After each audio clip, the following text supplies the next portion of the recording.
Departamento de Emergências em Salud e da Unidade de Gestão de Ameaças Infecciosas de UPS.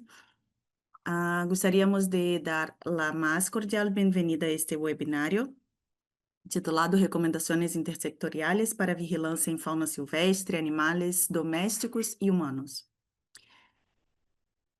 Entonces, este espacio forma parte de la serie de webinarios sobre interfaz humano-animal, cuyo objetivo es fortalecer la cooperación entre los sectores de salud pública, sanidad animal, medio ambiente, bajo el enfoque de una sola salud. Gostaria de informar que contamos com interpretação simultânea em espanhol, inglês e português. Para aceder, por favor, utilizem el ícono de interpretação em la barra de herramientas de Zoom e selecione o idioma de sua preferência, por favor. E como contexto, recordemos que a CIPSISA se estabeleceu para melhorar a preparação e resposta frente a ameaças zoonóticas, especialmente a influenza aviar altamente patógena H5N1. Então, em outubro de 2024, houve uma reunião com expertos na sede da OPS em Washington, consolidando os grupos técnicos em vigilância, avaliação de risco e laboratórios. E hoje apresentaremos as principais recomendações do reporte regional elaborado por estes grupos. Promoveremos, então, o intercâmbio técnico entre países.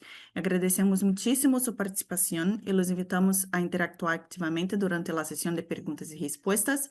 E podem utilizar o Q&A para poner suas perguntas. Entonces, a continuación, tengo el gusto de presentar el doctor Daniel Magalhães, médico veterinário, especialista em epidemiologia veterinária de Panaftosa, OPS, e ele nos compartilhará a apresentação titulada Recomendações de la CIPSISA para el trabalho intersectorial. Daniel, por favor. Uy, ¿me escuchan? Ok, voy a poner aquí la presentación.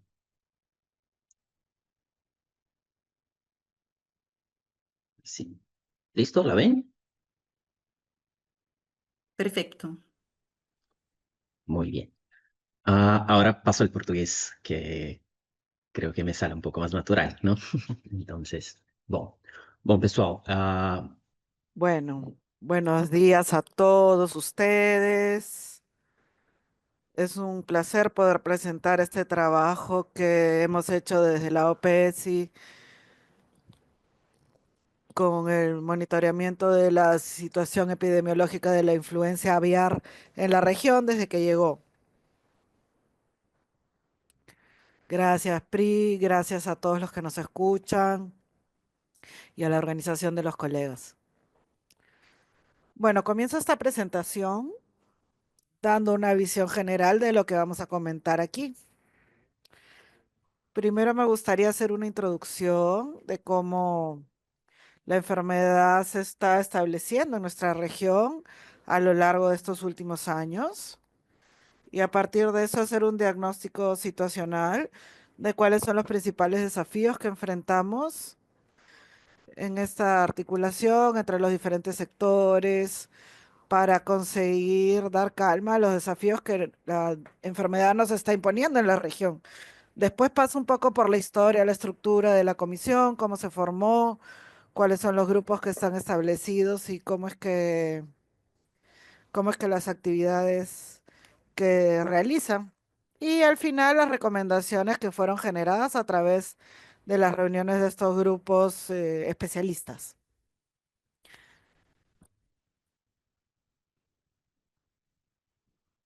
Entonces, haciendo primero la revisión histórica de cómo la enfermedad se estableció y cuáles fueron los desafíos. Entonces, hoy tenemos este H5N1 distribuido en nuestra región, pero tiene una historia ya que llegó con fuerza en el 2021, pero tenía una historia ya bien desarrollada en el mundo. Fue detectado por primera vez en Mandonga, en China, Guangdong, en China, y desde ahí ese virus se ha ido adaptando a diferentes poblaciones, diferentes escenarios. Entonces, a lo largo de los años 2000, el virus fue diseminándose en dirección a Europa a través de estas rutas de migración de animales silvestres. A partir de 2005, 2010, se establece muy bien en Europa, en esta parte central, el sudeste asiático, y en el 2014 hasta 2020 son estas primeras apariciones que encontramos, de la cepa que encontramos ahora en nuestra región. Un cambio importante que apareció en los años 2020-2021 fue que esa cepa adquirió la capacidad de mantener una circulación durante todo el año. Como sabemos, la influencia normalmente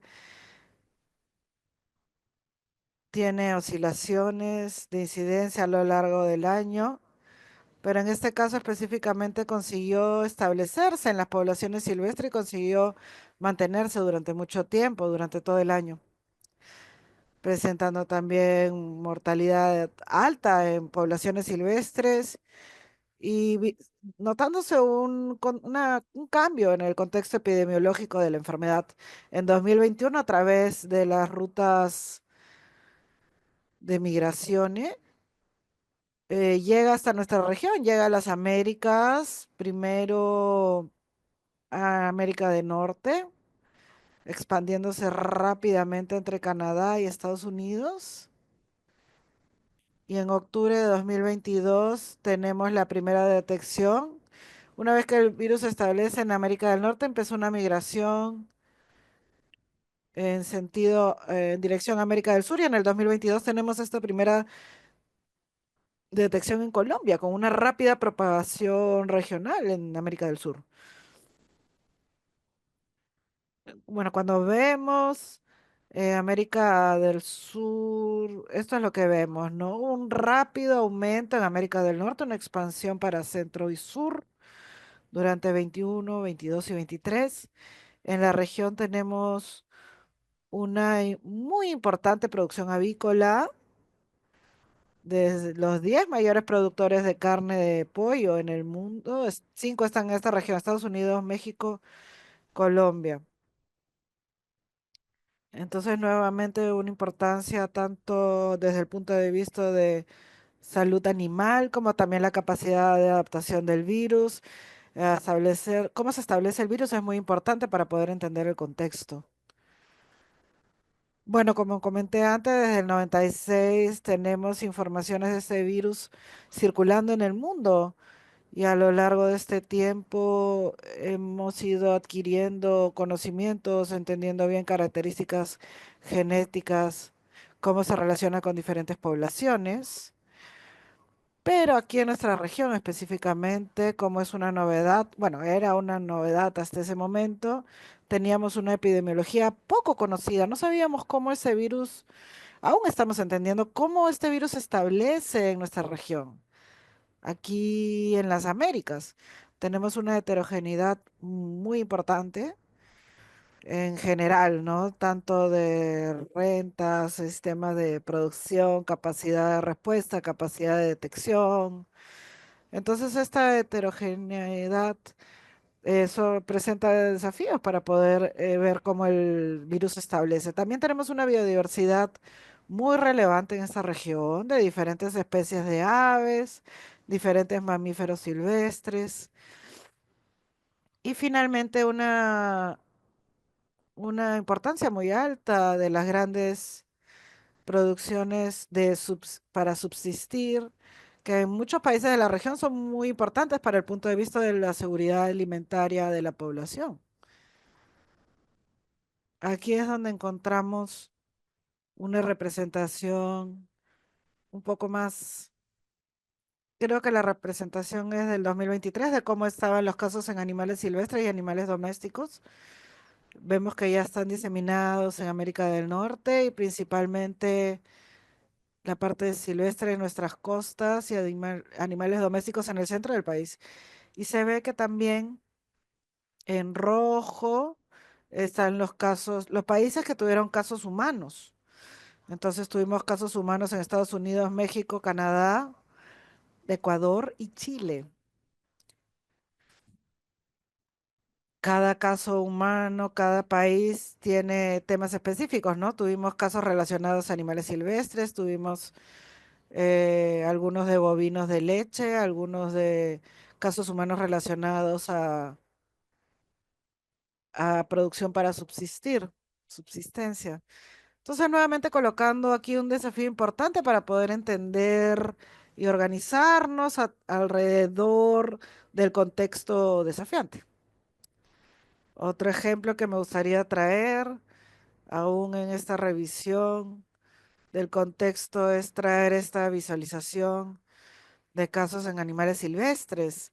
Este virus, uno de los cambios importantes que presenta es que antes esos virus de alta no presentaban gran letalidad en animales silvestres. Este clado específico presenta sí una mortalidad alta. Tuvimos el caso de los pelícanos en la costa de Perú, Chile, con muchísima mortalidad. Un desafío muy grande para las autoridades responsables para cómo manejar los cadáveres, el resto biológico, el riesgo biológico que esto significa. Y también en mamíferos silvestres, donde vimos principalmente en Chile un importante eh, se afectó mucho a lobos marinos y vimos alteraciones y mutaciones genéticas que apuntan a una posible adaptación a estos mamíferos domésticos silvestres, ¿no? Aquí aún explicando el desarrollo de virus y puntos relevantes a los que le tenemos que prestar atención. Este clado que conocemos hoy, el 2.3.4.4b, ya había sido detectado en Europa, donde algunas alteraciones genéticas generaron casos en diferentes mamíferos. En algún momento este virus se introduce en América del Norte y comienza también a mezclarse con otras cepas de virus de baja con patógenos. Y acá también hay una adaptación de este virus para otros mamíferos domésticos. Nuevamente encendiendo las señales de alerta para esta adaptación tan importante.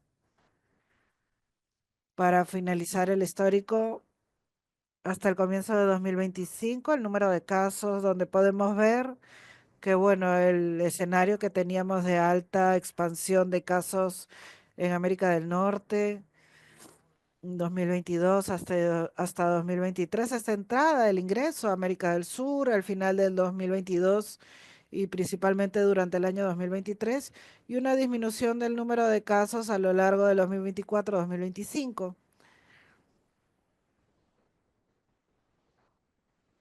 Este es el contexto general que tuvimos durante estos años. En marzo de 2023, dado el desafío de lidiar con esto en el peor momento que estábamos pasando de esta llegada del virus, tuvimos aquí en Río de Janeiro una reunión organizada por la OPS para revisar en diferentes países de la región, trayendo especialistas tanto de tema animal como salud pública y medio ambiente. Trajimos a todas estas personas para discutir cómo era nuestra respuesta, revisar cómo fueron las experiencias, entender cuáles son los desafíos que los países se enfrentaban en ese momento y fortalecer ese trabajo en la interfaz humano-animal. Con eso la idea era actualizar las orientaciones de la organización para fortalecer el trabajo intersectorial, la vigilancia, la detección temprana de estos casos en cualquier población, ¿no? Puede ser animales silvestres, domésticos. El objetivo era que el país entienda lo más rápido posible y que pueda detectar la llegada y las mutaciones de estos virus. Este documento, junto con otro documento que voy a citar, nos trae un diagnóstico de la situación, de lo que está sucediendo en la región y cuáles son los desafíos y cuál es el diagnóstico, ¿no? Primero, la gobernanza intersectorial, la articulación entre los diferentes actores del país suceden en momentos de crisis, ¿no? Son grupos fuertes para intentar articular, una vez ya establecida la emergencia, las acciones de estos actores. Esto hecho en el calor del momento de la crisis, dificulta la articulación. Deberíamos estar pensando antes cuáles son los mecanismos que vamos a colocar en práctica cuando esto suceda. Otro punto súper importante que verificamos en estas consultas es que la vigilancia posee puntos ciegos importantes. La vigilancia epidemiológica, viendo al país como una entidad sola, a través de...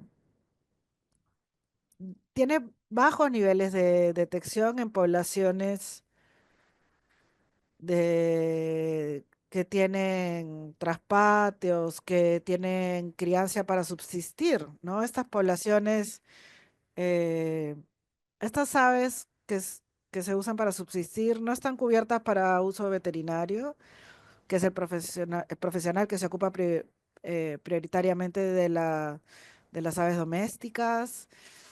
También no está bajo la responsabilidad normalmente de servicios de salud pública, porque se trata de animales y de una crianza que está en esta área gris entre salud pública y salud animal, ¿no?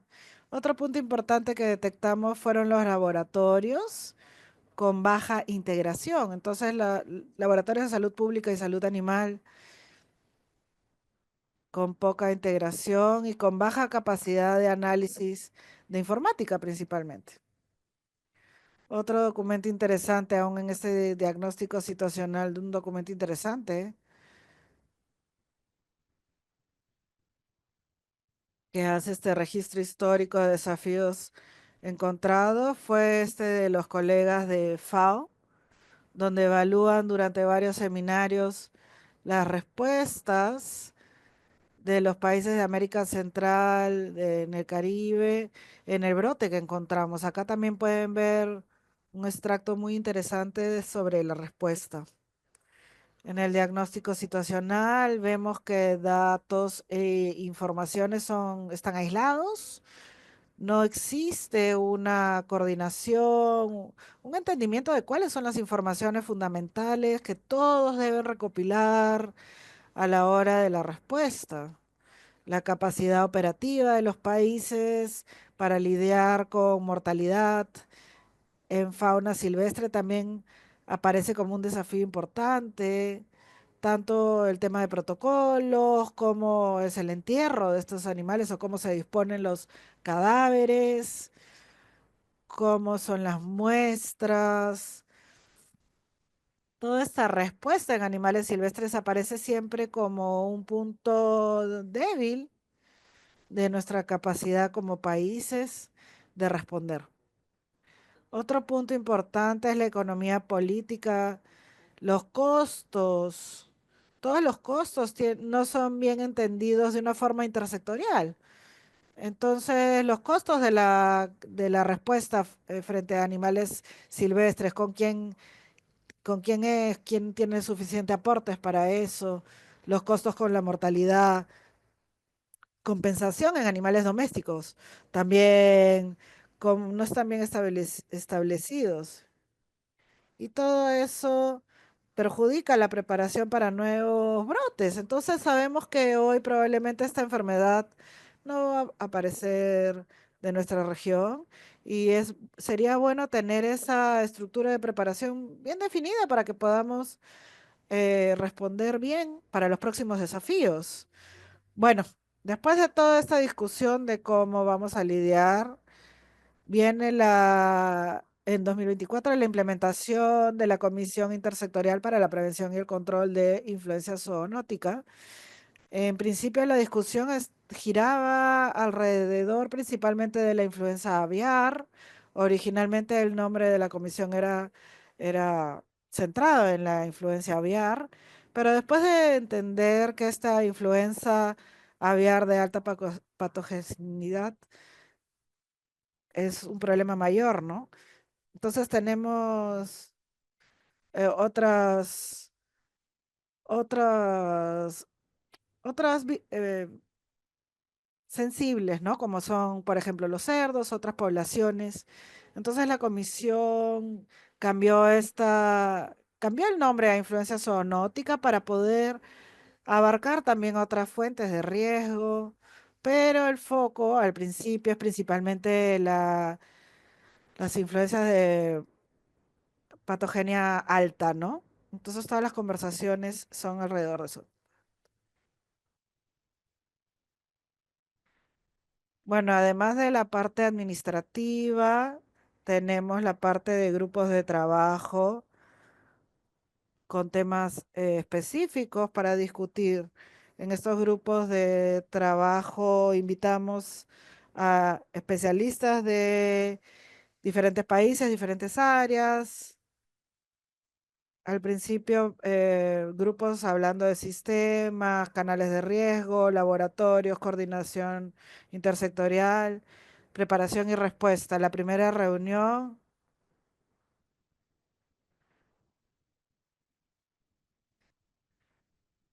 el año pasado también fue esta primera reunión en Washington y con estos grupos de vigilancia epidemiológica, a partir de eso desarrollamos este informe con las recomendaciones. Este informe ya está en el site de OPAS, está disponible.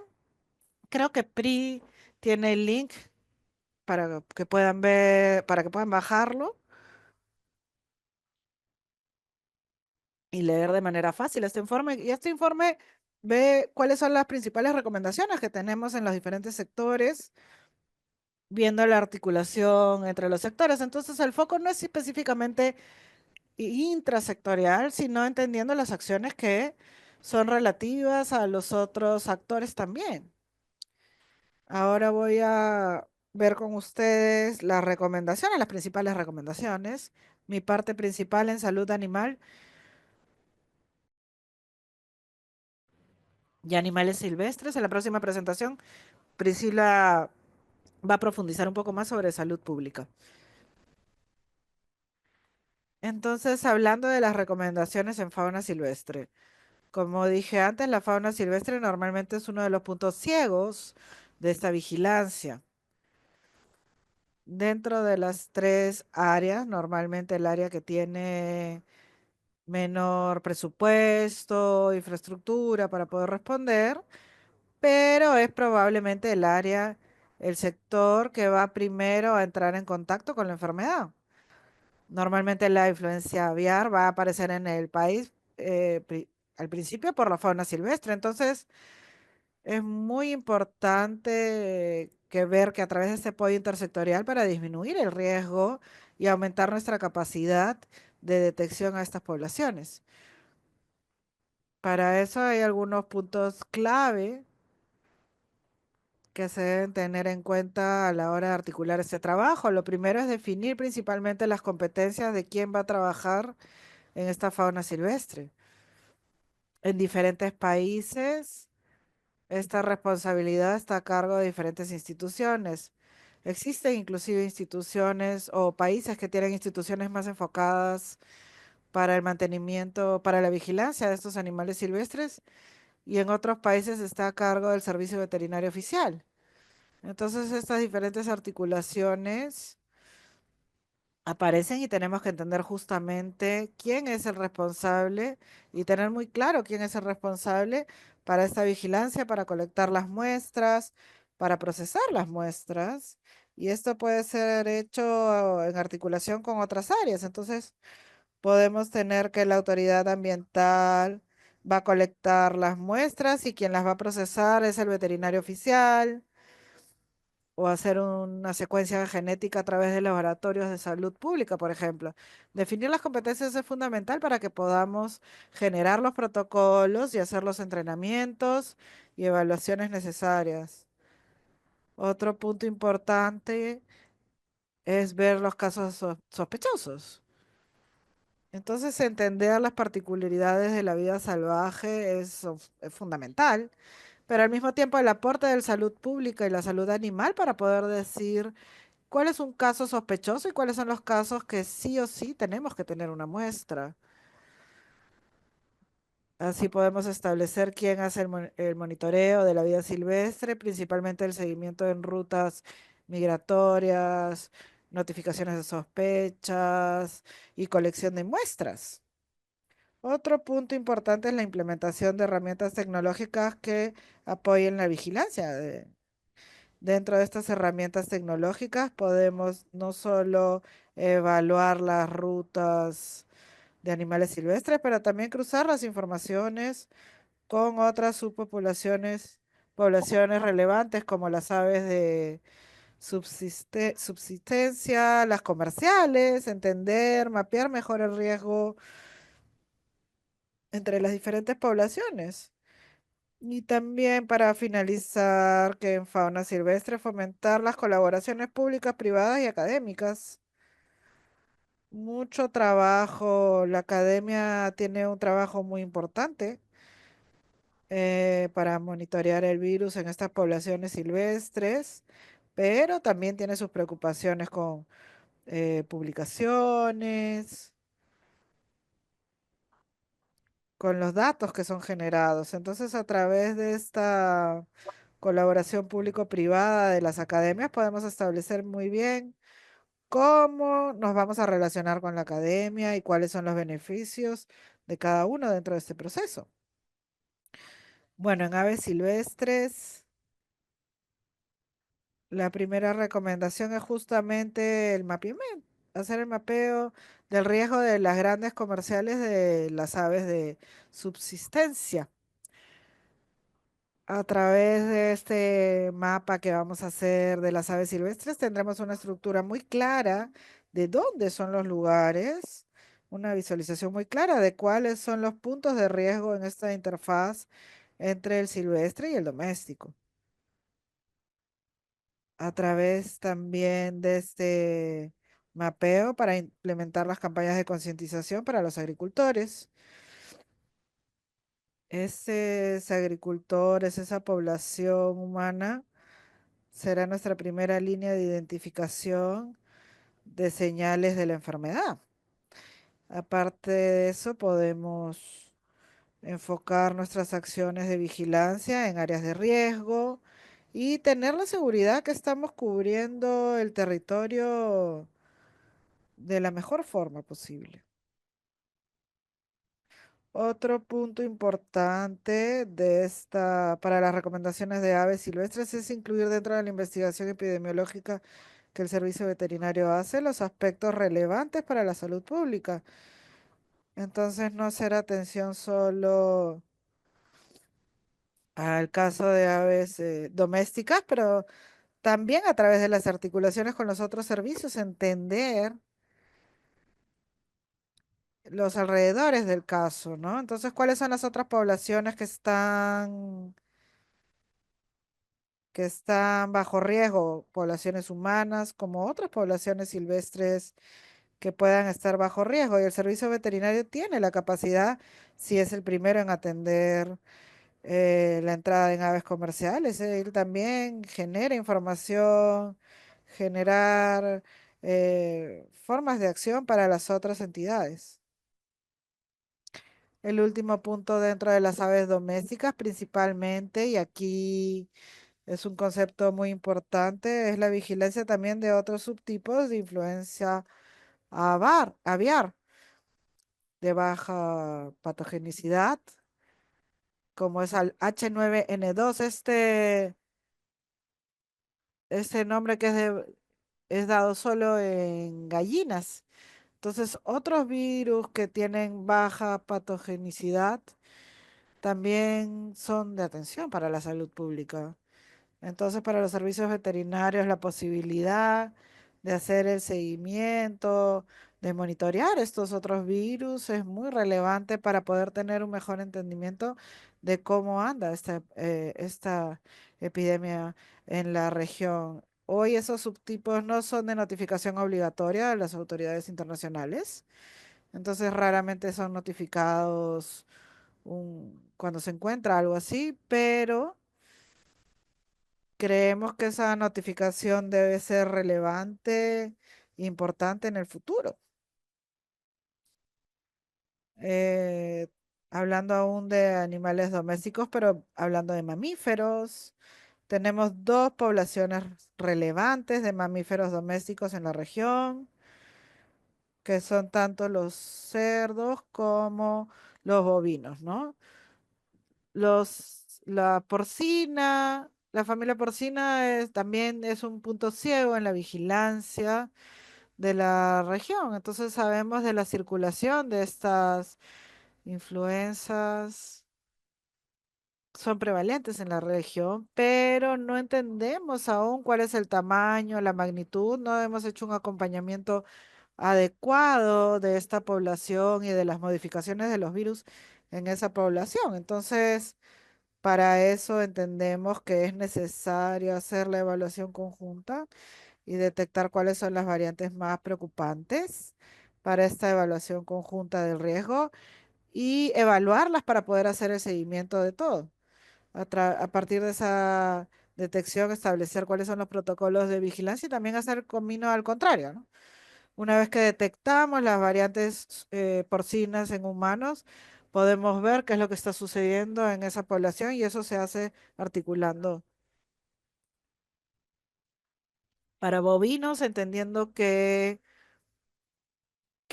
bueno, aún no tenemos casos fuera de América Latina, pero, pero tener una definición clara de un caso sospechoso es muy importante. Entonces, los países que aún no hicieron deberían hacer esta articulación también con otros servicios para entender y ver la definición de un caso sospechoso. En bovinos normalmente son señales poco específicas como mastitis, que prácticamente toda la producción de bovinos lecheros tiene, pero aún es fundamental entender bien y definir bien cuáles son estos casos sospechosos, ¿no? Una vez que tenemos esta definición de sospechosos en áreas de mayor riesgo, hacer la implementación de muestras de tanques de leche con el método de triaje, un método de detección colectiva de esta circulación viral. Entonces hay buenos resultados con muestras en tanques de leche, pero entendemos que eso tiene que ser hecho principalmente en las áreas de riesgos una vez que la enfermedad no está establecida en América Latina, en esta población. Aquí voy a pasar un poco más rápido porque Priscila hablará más adelante sobre esto, salud pública. En la salud pública todavía tenemos que entender y establecer bien los protocolos de notificación. Una vez que tengamos un caso, eh, podemos tener clara la cadena de notificación, a quién debemos comunicarlo. En caso de tener un positivo, entender bien también la priorización de riesgo ocupacional, cuáles son esas poblaciones humanas que están más conectadas con esta interfaz animal y dedicar vacunación y profilaxis a esta población.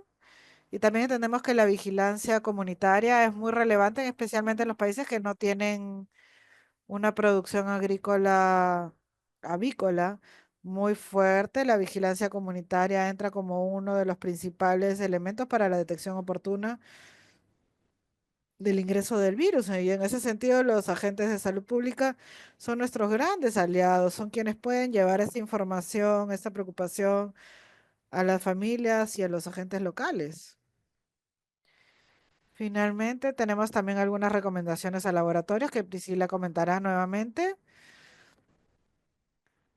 donde es fundamental tener justamente este intercambio de protocolos de diagnóstico, estandarización, padronización de esas pruebas entre los laboratorios para que estemos todos hablando el mismo lenguaje. Una vez que tengamos eso bien definido, tratar de establecer métodos de compras planificadas, garantir todos los laboratorios tengan capacidad para detección, para desarrollar sus pruebas y que junto con esa capacidad definir cuáles muestras sí o sí deben llegar hasta el final de la cascada del diagnóstico para hacer la secuencia. Es importante articular bien estos laboratorios a través de este tipo de herramienta gubernamental que tenemos con comisiones como esa, ¿no? Y finalmente para laboratorios entender muy bien, desarrollar bien estos acuerdos multilaterales de intercambio de material, de transferencia de material, respetando la propiedad intelectual, la propiedad de este material entre todos los laboratorios. Bueno, esta es la visión general, las recomendaciones. Priscila va a hablar un poco más de la parte de salud pública y laboratorios. Muchas gracias y quedo a disposición de sus comentarios. Obrigada, Daniel. Muchas gracias, Daniel. Ah, invito a todos a poner las preguntas en la cajita Q&A from de Zoom. Y ahora voy a presentar las recomendaciones de salud humana.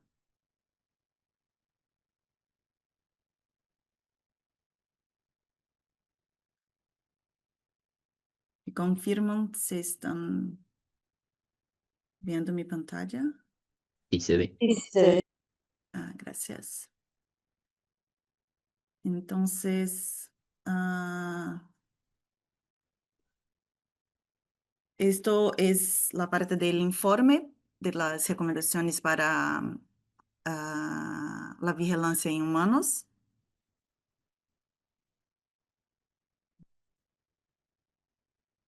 Acá tenemos el código QR que puede accesar por su teléfono, pero también vamos a poner en el chat para que puedan accesar de sus ordenadores también.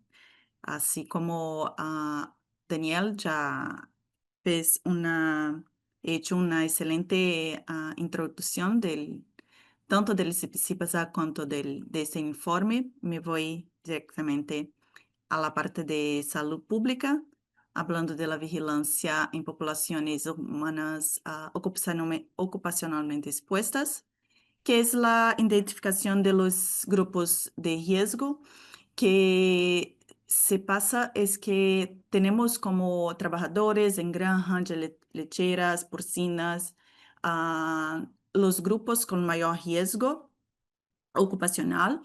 Es importante desarrollar estrategias de vigilancia específica para estos grupos y también considerar estos grupos como objetivos para la vacunación y la profilaxis antiviral, y no solo en términos de detección y monitoreo, pero también para tratamiento y control. También la colaboración intersectorial es esencial entre los servicios de veterinaria oficiales y de salud pública para asegurar la detección y monitoreo tanto de casos en animales como en humanos que fueron expuestos a estos animales. Entonces, la clave es que la detección temprana y oportuna de influenza zoonótica en humanos es clave para evitar la transmisión sostenida. Para esto, es fundamental una respuesta intersectorial y el fortalecimiento de la vigilancia en los diferentes niveles. Entonces, una de las recomendaciones está acerca de del refuerzo de la vigilancia en humanos tras la detección en casos en animales. Entonces, es muy importante que la vigilancia de influenza zoonótica en humanos esté fortalecida.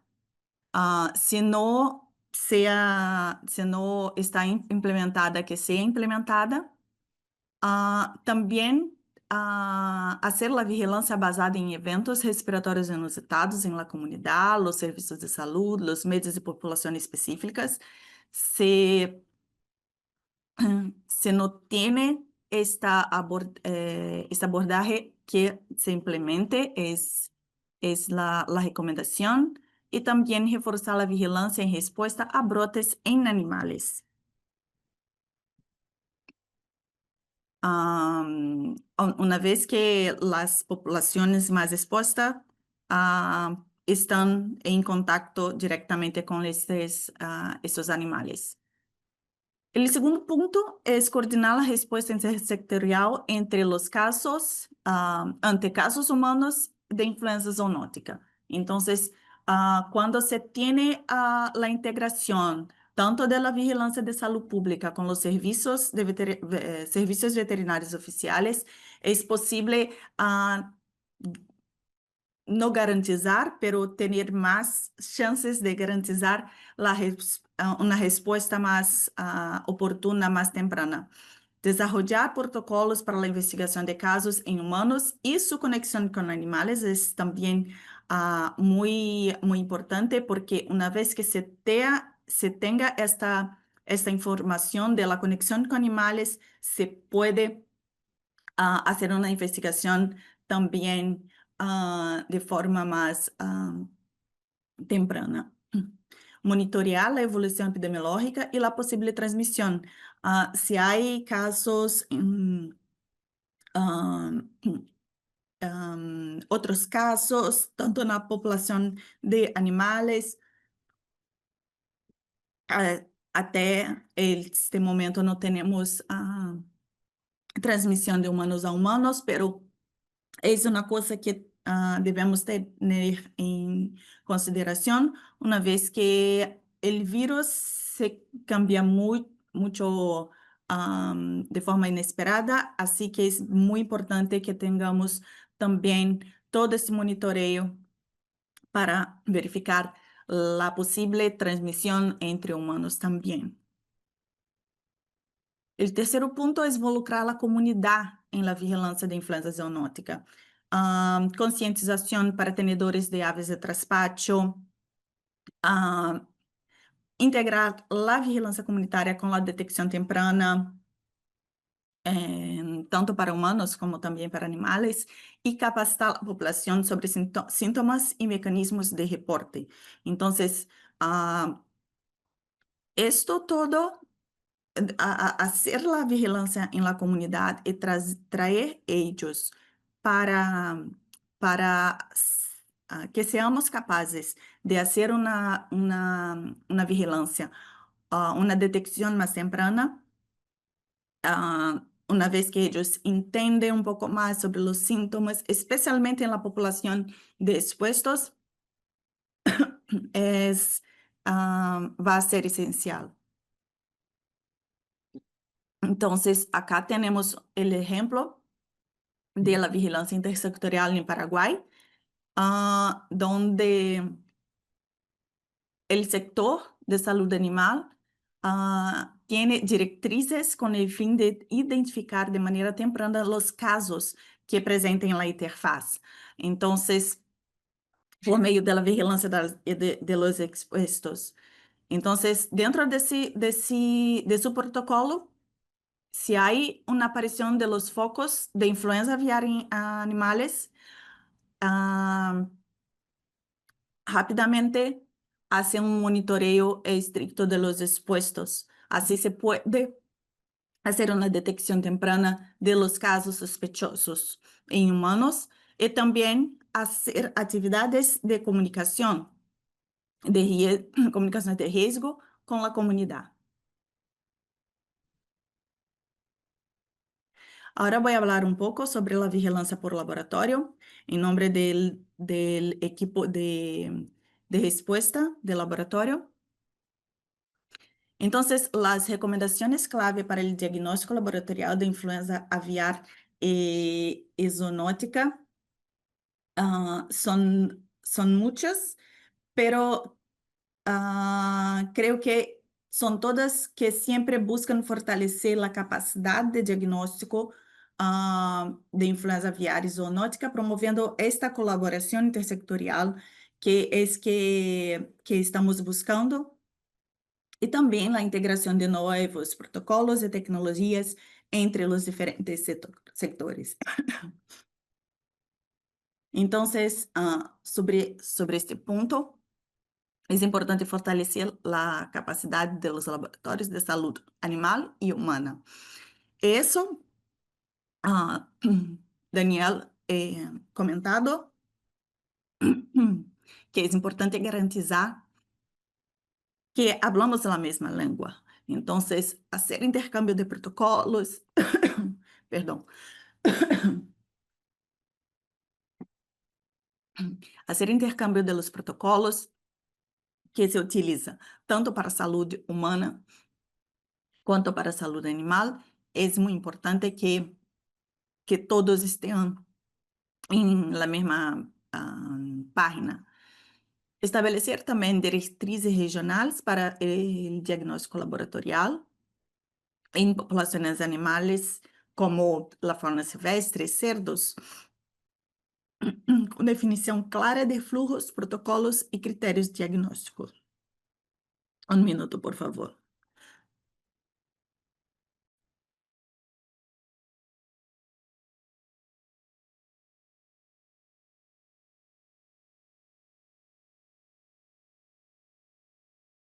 Perdão. Continuando. Entonces, estas poblaciones que no están tan involucradas en la vigilancia, es muy importante para que tenemos información, y para eso es importante establecer estas directrices. Fortalecer también la colaboración entre los laboratorios de referencia y los laboratorios nacionales para promover la captación técnica. Entonces, muchas veces, y no solamente dentro del país, como de sus laboratorios de referencia y los laboratorios del país, de estaduales, de distritales, pero también entre los laboratorios que son de salud animal y los de salud humana.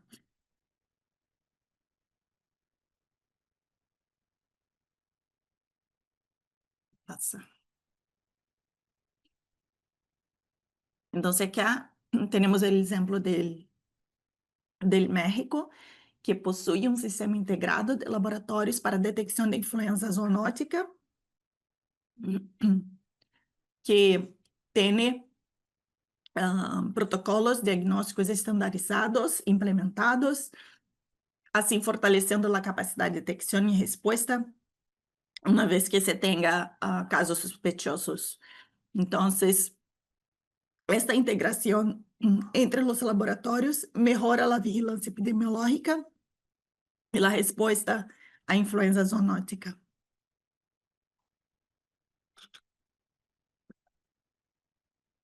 Outro ponto mencionado por Daniel é optimizar a logística e o acesso a los insumos.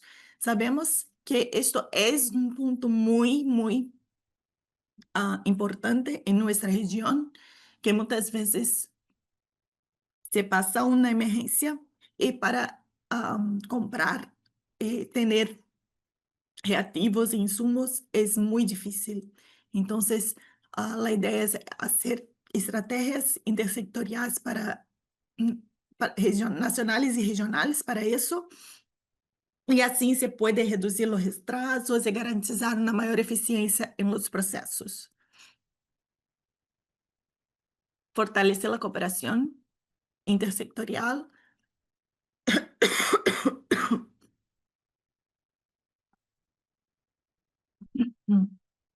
eso,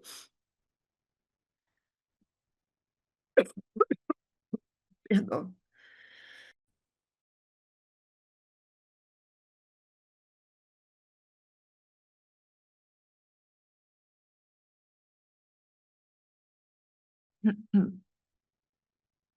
Estoy en una crisis alérgica, perdón.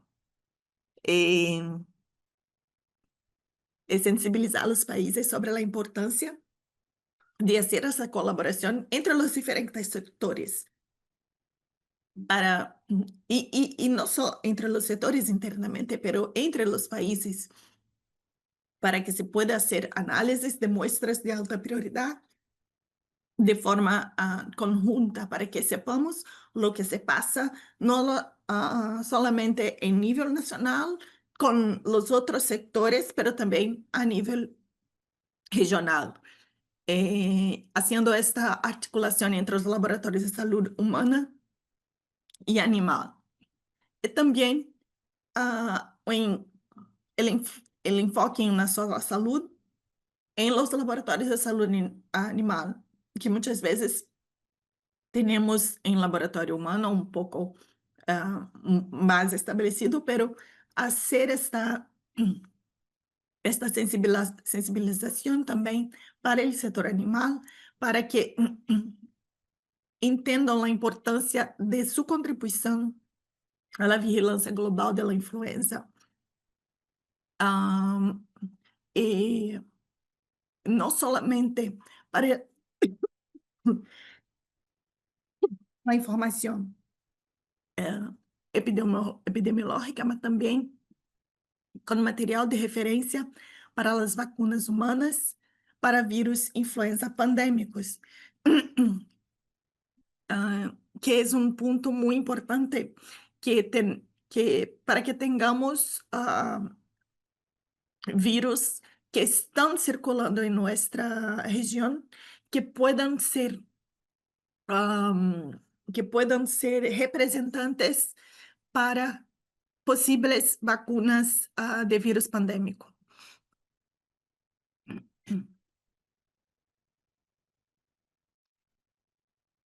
Nesse sentido, é importante que haga estrategias para facilitar o intercâmbio de muestras entre países, pero também entre setores. Claro, como Daniel ha mencionado, respeitando as regulações, a propriedade intelectual das muestras, de todo isso, pero é muito importante que seja possível hacer que se pueda hacer las respuestas ante brotes de forma muy temprana, crear también procedimientos para el envío de muestras de influenza animal desde los laboratorios de salud animal al centro colaborador de la OMS, que es en nuestra región, el centro colaborador en St. Jude. Establecer también esses acordos de transferências de materiais claros que abordem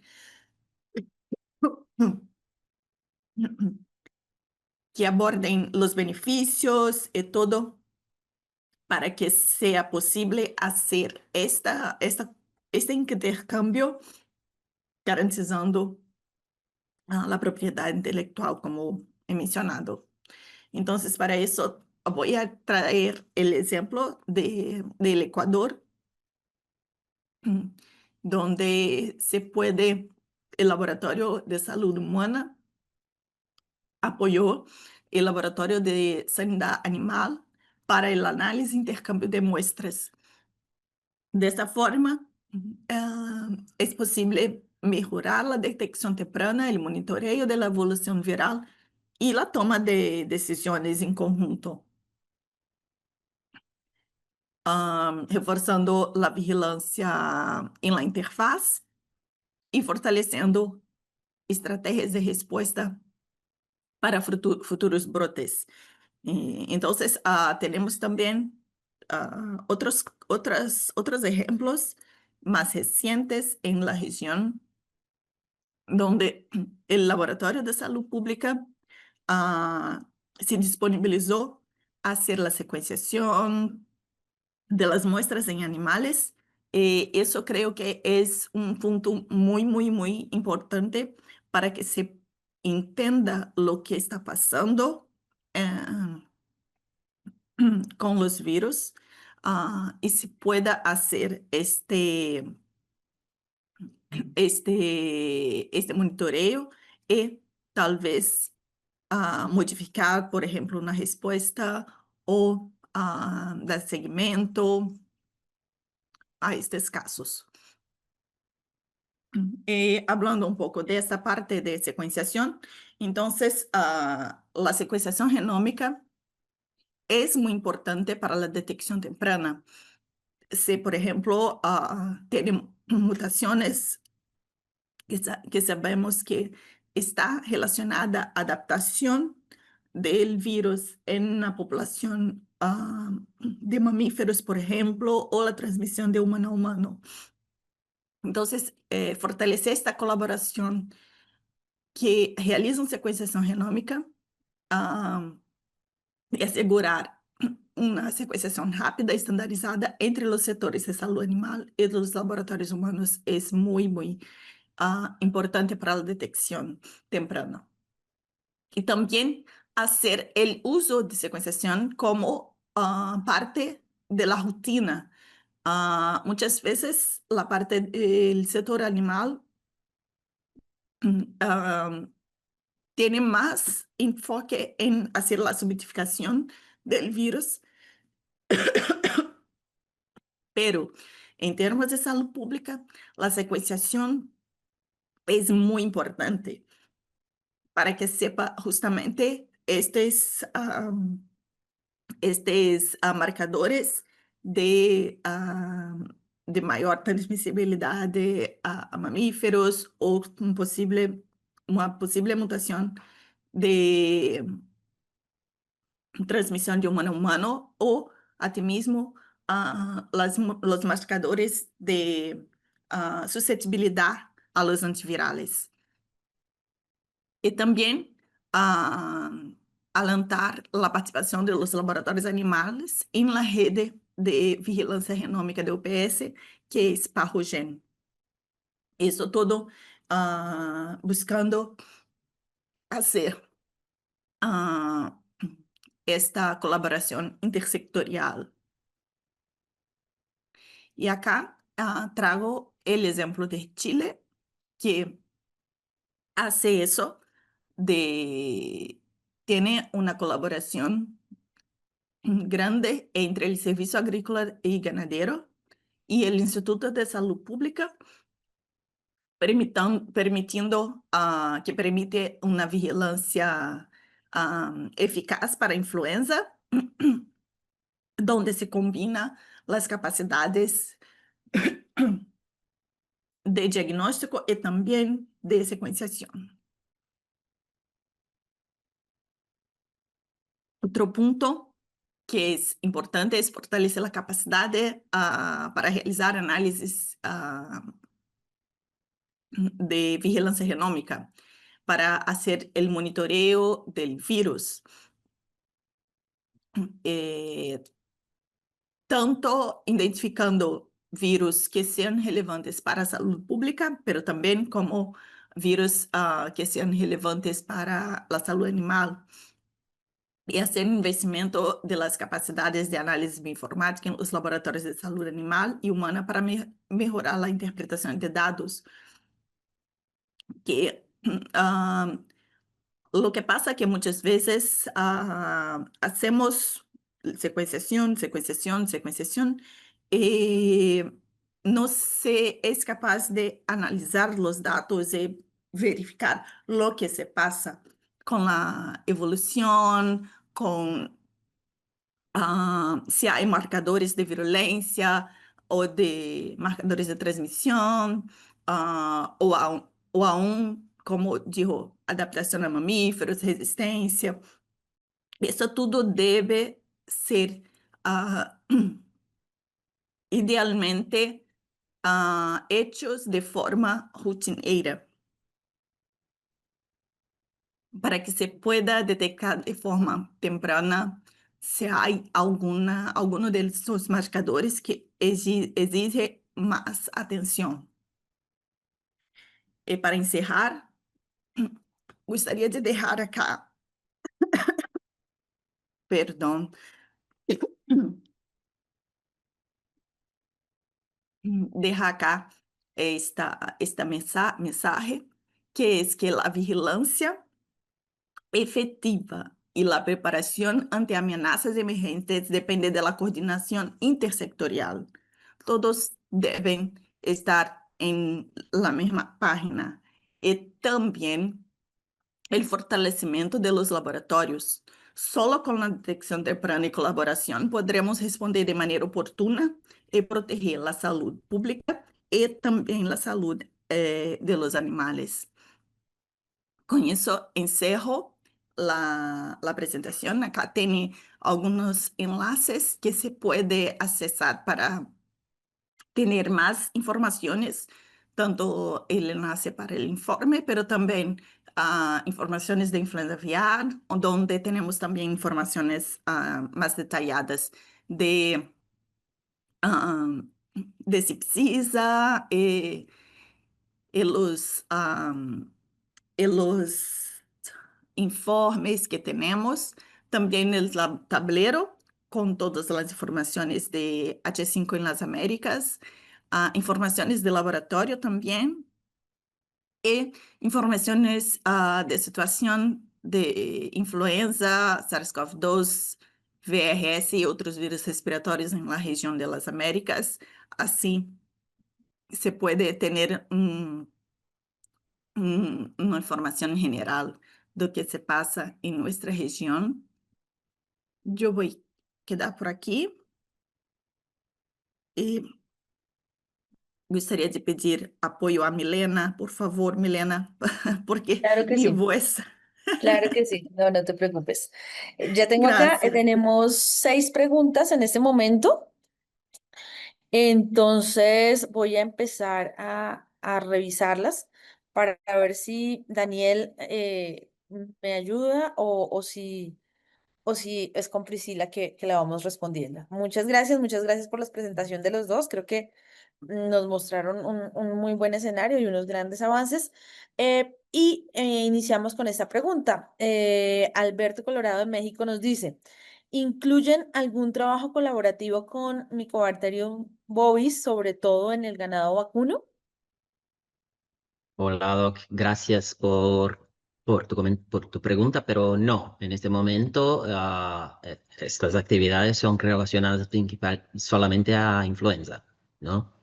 Pero entendemos que este es un momento, ¿no? De generar articulaciones entre los sectores, ¿no? Entonces vemos que en un futuro, ¿no?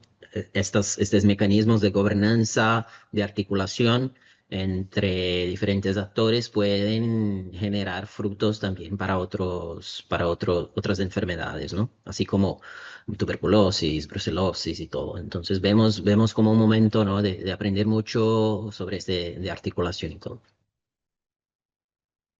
Muchas gracias, Daniel. La siguiente pregunta es buenos días, Julio Cordón, saludándolos desde Guatemala. Consulto cuál es el laboratorio de referencia para América. Hola, doctor, ¿cómo está? Un gusto. Doc, para la salud animal, ¿no? Tenemos en Campinas el laboratorio de referencia para salud animal, que hace todo el diagnóstico de influenza aviar y Newcastle, ¿no? Con la doctora Dilmara. Entiendo que es de salud animal que estás me preguntando, ¿no? Muchas gracias, sí, señor. Sí, Em, aquí- solo complementar, Milena. Y para salud humana tenemos los Centros Nacionales de Influenza en cada uno de los países. Los que no tienen aún el Centro Nacional de Influenza tiene el Laboratorio de Referencia Nacional y las muestras deben ser encaminhadas dentro del GIRS para los centros colaboradores, que tenemos de muestras animales St. Jude's, pero tenemos otros también para salud humana, para las muestras humanas en Atlanta. Tenemos en Londres también que hacemos el envío y apoyamos. Gracias. Muchas gracias. Desde Paraguay, Marta nos dice, ¿cuál sería la recomendación de vacunación en aves? Vale, gracias por la pregunta. Bueno, esto es un tema un poco más complejo, ¿no? Pero vemos que hay criterios, ¿no? Entonces, hay diferentes tipos de vacunación en aves, ¿no? Hay una posibilidad un poco más preventiva, hay una otra cuando ya hay una circulación, entonces hay diferentes contextos, ¿no? La recomendación es que se respete el contexto, ¿no? Entonces, que el país tenga muy claro el por qué se está empezando a vacunar, ¿no? Y si hay estrategias de salir de vacunación, ¿no? Entonces, para esto, tú tienes que hacer una evaluación bien amplia, ¿no? De los beneficios, ¿no? De todo que va a pasar. Entonces, conocer bien el riesgo, adaptar su estrategia al riesgo que se está evaluando, ¿no? Tener mecanismos claros de si va a salir un día de este proceso de vacunación, ¿ok? Y también el seguimiento que se debe hacer con la vigilancia en estas poblaciones, porque una vez que empezamos esta vacunación en aves, se baja mucho la capacidad de detección por vigilancia pasiva, ¿no? Porque la vacuna lo que hace principalmente es disminuir los síntomas. Entonces, bueno, si ya no tenemos más esta sensibilidad, ¿no? En nuestra vigilancia pasiva, se tiene que poner en acción una vigilancia específica para esa población. Entonces, bueno, tener bien considerado el riesgo, adaptar su estrategia a este riesgo, tener elementos para salir de esta vacunación un día y hacer el seguimiento para esta población, específico para esta población de animales vacunados. Muchas gracias. Bueno, aquí seguimos con Diana Vidal de México. Nos dice, considerando que en algunas comunidades se adquieren animales de forma ilegal y existen prácticas culturales que implican contacto directo con animales o sus desechos, ¿qué estrategias recomendarían para abordar estos grupos de población desde la salud animal y humana con el fin de disminuir el riesgo de exposición a influencia zoonótica, así como para fortalecer los mecanismos de vigilancia, detección temprana y la coordinación intersectorial bajo el enfoque de una salud? Entonces, Daniel, si quieres, inicias y después Priscila nos Claro. complementa. Gracias. No, gracias, Doc, por la pregunta. Buenísimo este tema, porque ahí vemos la importancia, ¿no? de este enfoque de una salud. Entonces, esta es una población que, así como el traspatio, ¿no? Como decíamos, está en esta zona gris que es salud animal, pero al mismo tiempo no es una cosa comercial y todo. Vemos que este es el momento, ¿no? De que los agentes de salud, aquellos agentes de la vigilancia comunitaria juegan un rol súper importante en la concientización y en la educomunicación sanitaria frente a estas poblaciones, ¿no? Entonces, la estrategia es articular muy bien a través, por ejemplo, de análisis de riesgo intersectoriales, identificar cuáles son estas poblaciones, ¿no? Definir muy bien cuáles son los mensajes de educomunicación que se debe llevar a esta gente, ¿no? Y a través de los diferentes actores, ahí depende de país a país, cuál es el actor que tiene más entrada con esta gente, con esta población, y a través de estos diferentes actores llevar esta comunicación y esta educación sanitaria para fortalecer principalmente la vigilancia pasiva, ¿no? Entonces llevar este mensaje, ¿no? De que esta gente está bajo un riesgo y que tiene que ser capaz de identificar los síntomas y hacer la notificación oportunamente.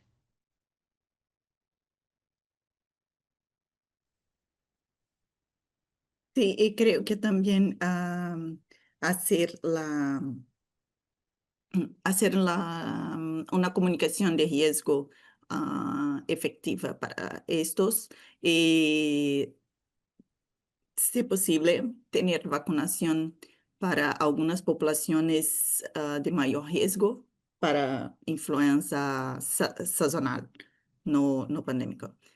Es una cosa que se puede también apoyar a estos grupos que tienen más riesgo. Gracias. Muchas gracias por la respuesta. Aquí también el doctor Alberto Colorado nos menciona el esfuerzo que han hecho para abordar el virus pandémico es muy loable y vale la pena utilizar su metodología para la expansión a otras enfermedades zoonóticas de interés en la salud humana, como la tuberculosis bovina en animales domésticos y silvestres en las Américas. Desde la coalición TV de las Américas quedamos atentos a un trabajo colaborativo. Creo que eso es una oportunidad de articulación muy valiosa. La siguiente pregunta nos la envían desde Surinam, Madhu Rohan, y nos dicen, Las age muestras de sospecha de H5 processed in a public health human laboratory. se pueden procesar en un laboratorio de salud humana. Esta es para mí. Am, No recomendamos que se procesen estas muestras en laboratorios de salud humana. Pero hay algunos puntos que deben ser apoyados.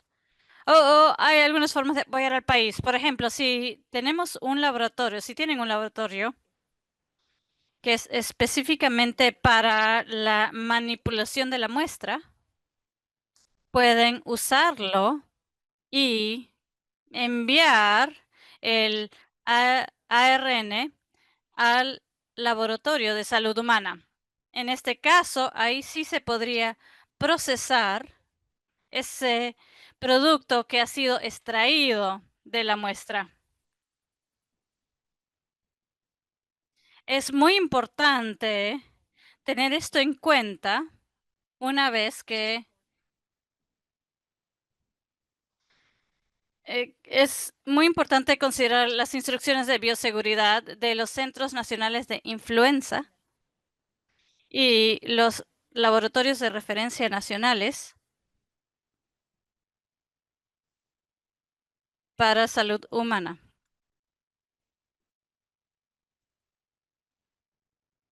Entonces, eso es lo que es posible hacer de esta forma, pero no es procesar la muestra directamente en el laboratorio de salud humana. Muchas gracias. ¿Puedo añadir un comentario? Claro, claro que Hola, hola Madu, un gusto.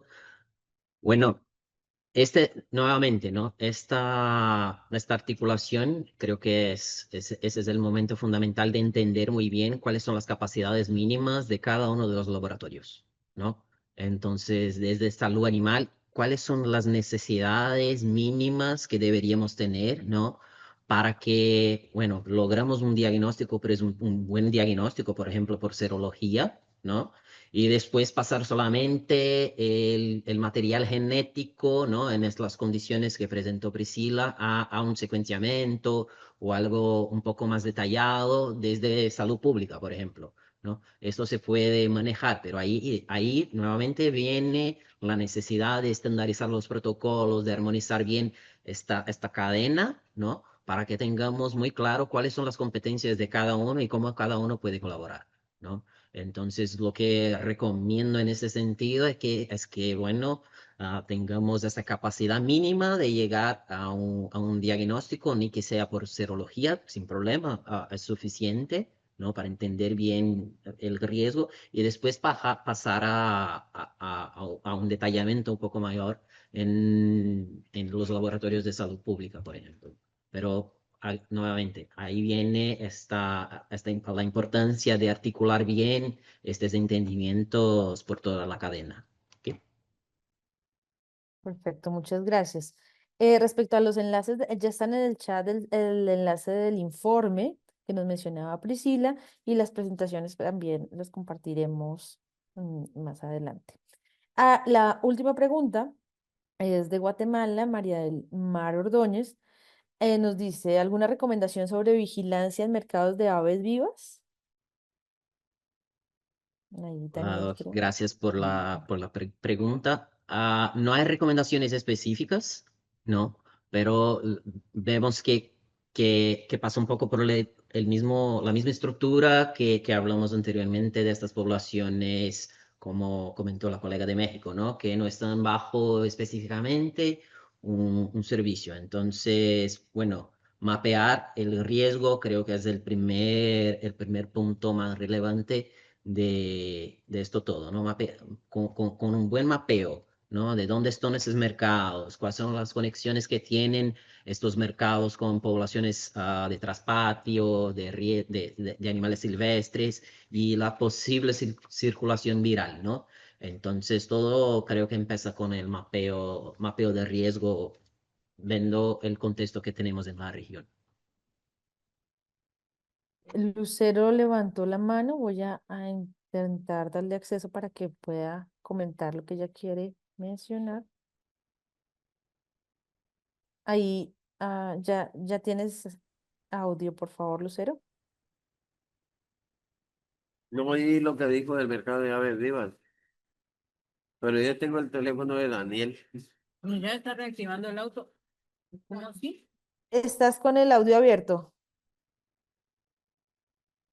Si quieres hacer alguna pregunta.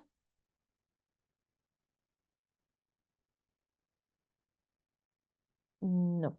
Ok. Entonces, no tenemos más preguntas en el chat. Em, terminarían ahí la sesión de preguntas.